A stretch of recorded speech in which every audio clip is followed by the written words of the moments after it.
എന്തായി കേക്കണത്? നീ ഏത് പെണ്ണിനെ കെട്ടിയാലും ഇവിടെ ആർക്കും ഒരു വിരോധമില്ല. പെണ്ണേതെന്ന് പറയടാ. വെളിച്ചപ്പാടാണ് എന്റെ മോനെ കൊണ്ട് ഈ കോല കെട്ടിക്കുന്നത്. ഞാനോ? എന്റെ ഭഗവതി, സ്വകാര്യത്തിൽ പോരെ, ആളെ കൂട്ടണോ ഭാസ്കര? നിങ്ങളിങ്ങനെ 24 മണിക്കൂർ മരിച്ച പോലെ കിടന്നു. നമ്മുടെ മോൻ ഭാസ്കരനെ ഏതൊരു പെണ്ണിനെ വിളിച്ചിറക്കി കൊണ്ടുവരാൻ പോടുന്നു. ഏട്ടന് എന്നോടെങ്കിലും പറഞ്ഞൂടെ ആരാ ആള്? പറഞ്ഞാൽ നിനക്ക് എന്നോട് ദേഷ്യം തോന്നും? ഒരു ദേഷ്യം തോന്നൂല. സ്നേഹല ചേച്ചിയാണോ?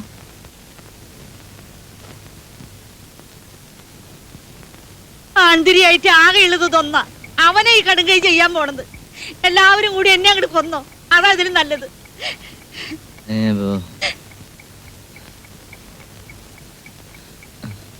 എന്താടാ? അച്ഛൻ എന്നോട് ക്ഷമിക്കണം, എന്നിട്ട് അനുഗ്രഹിക്കണം. ഇതെന്റെ അഭിമാനത്തിന്റെയും കൂടി പ്രശ്നമായി പോയി. കളിച്ച് കളിച്ച് എന്റെ മുറ്റത്ത് വന്നിട്ടാണോടാ നിന്റെ കളി? അന്തസ്സായിട്ടാടാ ഞാനും എന്റെ കുടുംബവും കഴിയുന്നത്. അല്ലാതെ നിന്നെ പോലെ നാട്ടുകാരെ പറ്റിച്ചും കണ്ടവരെ സ്വർണ്ണം മോഷ്ടിച്ചു അല്ല. സൂക്ഷിച്ച് സംസാരിക്കണം. തട്ടാന്മാർക്ക് ഒരു സത്യമുണ്ട്. അത് വിട്ടിട്ട് തട്ടാൻ ഗോപാലന്റെ മോൻ ഇന്നുവരെ ജീവിച്ചിട്ടില്ല. എന്റെ ഭഗവതി, നിങ്ങൾ രണ്ടുപേരും ഇങ്ങനെ കീരിയും പാമ്പും പോലെ നിൽക്കുന്നത് ശരിയല്ല. പണിക്കൊരു മോളെ വിളിച്ച് ചോദിക്കാൻ വിവരം അറിയാലോ. നിർത്ത്. വെളിച്ചപ്പാട് ഇങ്ങനെ ഇവിടെ തുള്ളുന്നത് ഇതെന്റെ കുടുംബ പ്രശ്ന. ഇത് ഞാൻ നോക്കിക്കോളാം. ആ തുള്ളാതിരിക്കാൻ പറ്റുമോ? ഞാൻ ഈ നാട്ടിന്റെ വെളിച്ചപ്പാടാ. ഏട്ടനിങ്ങ വാ, വഴക്കുണ്ടാക്കണ്ട. അച്ഛനും മോളും എന്നോട് കള്ളക്കളി കളിക്കണ്ട. ഒന്നുകിൽ അവളോട് വാക്ക് പാലിക്കാൻ പറ, അല്ലെങ്കിൽ എന്റെ മാല തിരിച്ചു തരാൻ പറ.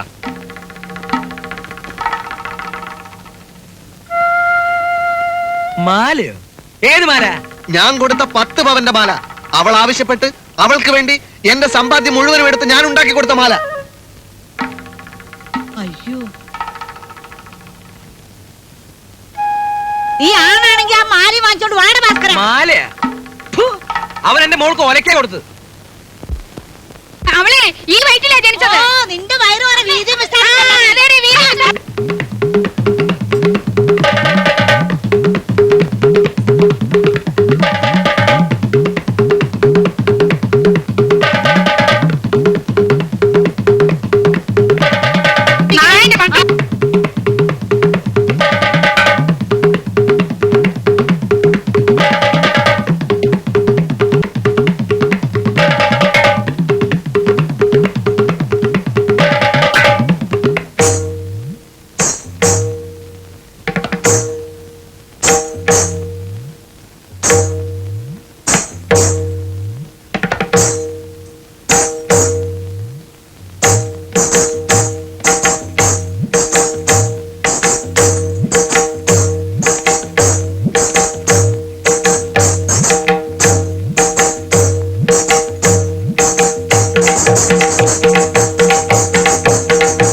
എന്താ ഗോപാലേട്ടാ?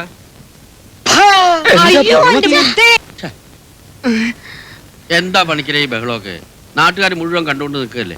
എന്റെ സ്ഥാനത്ത് നിങ്ങളായിരുന്നെങ്കിൽ ഇവിടെ കൊലപാതകം നടക്കും. അവര് തമ്മിൽ മുഹബത്തിലാണെങ്കിൽ സംഗതി വിളിച്ച് ചോദിക്ക്, അപ്പൊ അറിയാല്ലേ. അതെ, അവളെ വിളിക്ക്.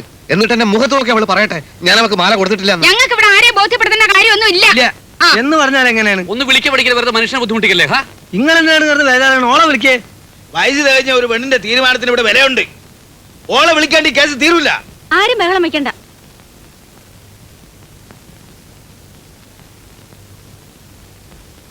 സത്യം എന്താന്ന് വെച്ചാ പറമോളെ. നീ പറയുന്നു മാത്രമേ ഞങ്ങൾ നാട്ടുകാർ വിശ്വസിക്കൂ. എനിക്കിവിടെ ആരും ഒന്നും ദാനം തന്നിട്ടില്ല. ആ പേരും പറഞ്ഞ് ആരും ഇങ്ങോട്ട് വരും വേണ്ട. അങ്ങോട്ട് മാറിക്ക്. തൃപ്തിയായില്ല എല്ലാവർക്കും? ഞങ്ങളും മനുഷ്യരാ, ഞങ്ങളും പിഴച്ചോട്ടെ. കള്ളി, എന്റെ നെഞ്ചത്താണ് നീ കുത്തിയത്. 10 പവൻ എനിക്ക് പുല്ലാടി. സ്വർണം കണ്ടപ്പോ കണ്ണു മഞ്ഞളിച്ച് നിന്റെ മോളെ എനിക്ക് വേണ്ട. എല്ലാം കണ്ടോണ്ട് മേലെ ഒരാളുണ്ടെന്ന് ഓർത്തോ? അനുഭവിക്കും.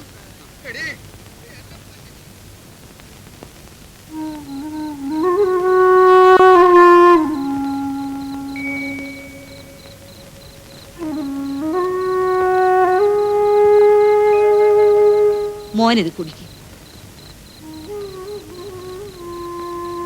പോയതൊക്കെ പോട്ടെ, നീ അതൊക്കെ മനസ്സിൽ നീള മോനെ.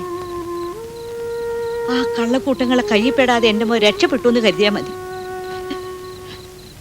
അവർക്ക് അതിനുള്ള ശിക്ഷ ദൈവം കൊടുത്തോളൂ.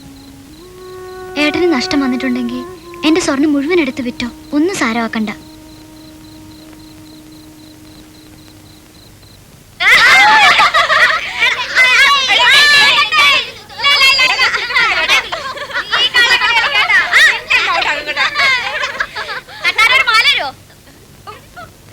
അത് നമുക്കൊന്നും തരില്ലടാ, പെണ്ണുങ്ങൾക്കല്ലേ കൊടുക്കുള്ളൂ.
ടൂറിസ്റ്റുകാർ വന്നത് ഗൾഫാ.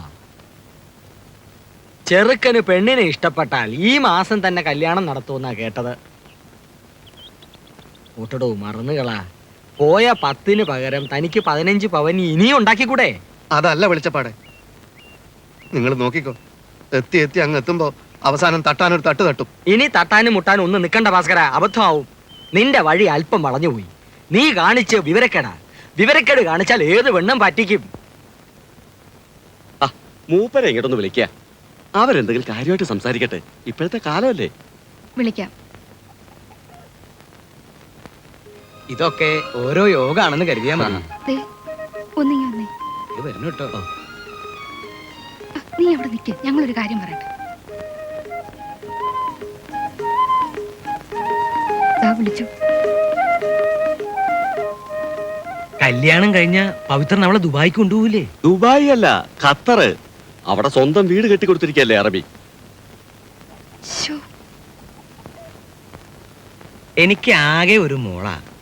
അവള് പൂന്നറിയുമ്പോ ഇത്തിരി വിഷമുണ്ട്. എന്നാലും പോയിക്കോട്ടെ. ഈ നാടും ഇവിടുത്തെ ചില നാട്ടുകാരും അത്ര ശരിയല്ല. അതല്ലേ പറയണ്ടു. ഉള്ള പണം കൊണ്ട് ഞാൻ അവൾക്കൊരു മാല ഉണ്ടാക്കി കൊടുത്തു. അതിന് വരെ ഇവിടെ കണ്ണുകടിയാ. അല്ല, ഈ പവിത്രന് അച്ഛനും അമ്മയൊന്നും ഇല്ലേ? അവന്റെ 17ാമത്തെ വയസ്സില് ഒരു തോണി മറിഞ്ഞ് അവരൊക്കെ മരിക്കുകയുണ്ടായത്. അതേതായാലും നന്നായി.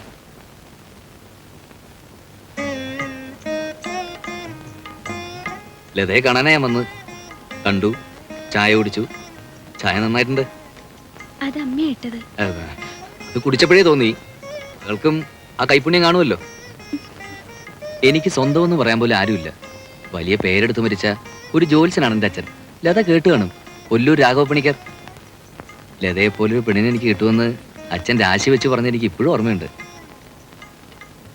ഇപ്പൊ തന്നെ എൻ്റെ കൂടെ വരുന്നോ അതോ കുറച്ചു ദിവസം കാക്കുന്നോ?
ഏട്ടനെ ഞാൻ അമ്പലത്തിലൊക്കെ തിരക്കി. എന്തിനാ ഇവിടെ ഒറ്റയ്ക്ക് വന്ന് നിൽക്കണേ?